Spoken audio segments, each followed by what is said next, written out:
au milieu du livre, on a vu comme quoi il y avait une petite étincelle de l'espoir. Oui, tout à fait. Ouais, c'est Oui. que 2 mois pour la femme, il y avait l'absence de son cycle. Oui. Alors du coup, pour vous deux, c'était un espoir, c'était une étincelle d'espoir. Oui. Malheureusement, c'était un espoir qui est tombé à l'eau au bout de 2 mois. Oui, bon, oui, tout à fait. Bah, et déjà, et encore, je pense qu'il y avait 2 ou 3 espoirs, mais au final, malheureusement. Mais ce qui est en fait magique dans tout ça, c'est que, voilà, quoi, c'est encore une fois, les médecins, ils diagnostiquaient rien, en fait. Oui. Et que malgré que nous, on portait un espoir en allant à l'hôpital, on portait un espoir, j'allais dire, pharaonique, quoi, franchement, pour Oui. exprimer un mot. On était très heureux.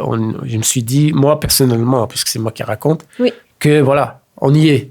Voilà. On va pas, c'est parti pour. Le rêve, peut-être il a un bout, là. Oui, voilà, c'est parti pour la concrétisation d'un rêve, Voilà. véritablement.